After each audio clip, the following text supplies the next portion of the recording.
отношении сегодняшней ситуации с пожароопасным сезоном, какие можете на данный момент выделить моменты, что донести до населения? Ну, во-первых, пожароопасный сезон мы начали в более ранние сроки, и закрытие тоже будем делать более позднее, потому что в прошлом году закрыли сезон традиционно 31 августа, а ситуация была такая, что в сентябре пожары происходили, и уже тут готовности просто не было, потому что сезонники уже разошлись. Соответственно, мы пожароопасный сезон увеличили. С начала пожароопасного периода в охраняемой зоне у нас зарегистрировано было 204 пожара на сегодняшнюю дату. Из них 184 пожара ликвидировано. 20 пожаров у нас сейчас в зоне охраняемой действует, 3 пожара мы локализовали. Соответственно, за счет того, что идет мобилизация населения, мы привлекли 200 человек Федерального резерва Рослесхоза.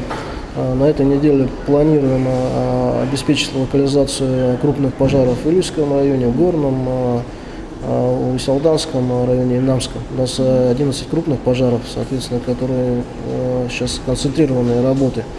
А в зоне контроля это территории, на которых происходят пожары, и они у нас закрыты решением КЧС. Это пожары, которые у нас не угрожают населенным пунктам. С начала сезона таких пожаров было зарегистрировано 177.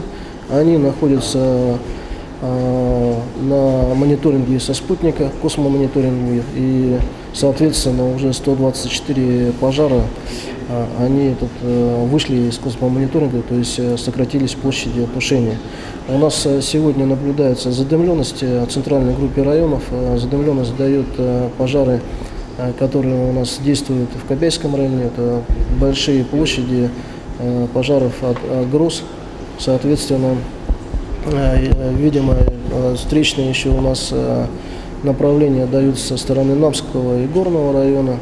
Ну, надо, конечно, все-таки следовать рекомендациям Минздрава. Роспотребнадзор у нас постоянный контроль ведет в части превышения допустимых норм. Ну и, соответственно, мы занимаемся тушением пожаров. Ситуация такая, сегодня обостренная. Но думаю, что в ближайшее время мы ее исправим.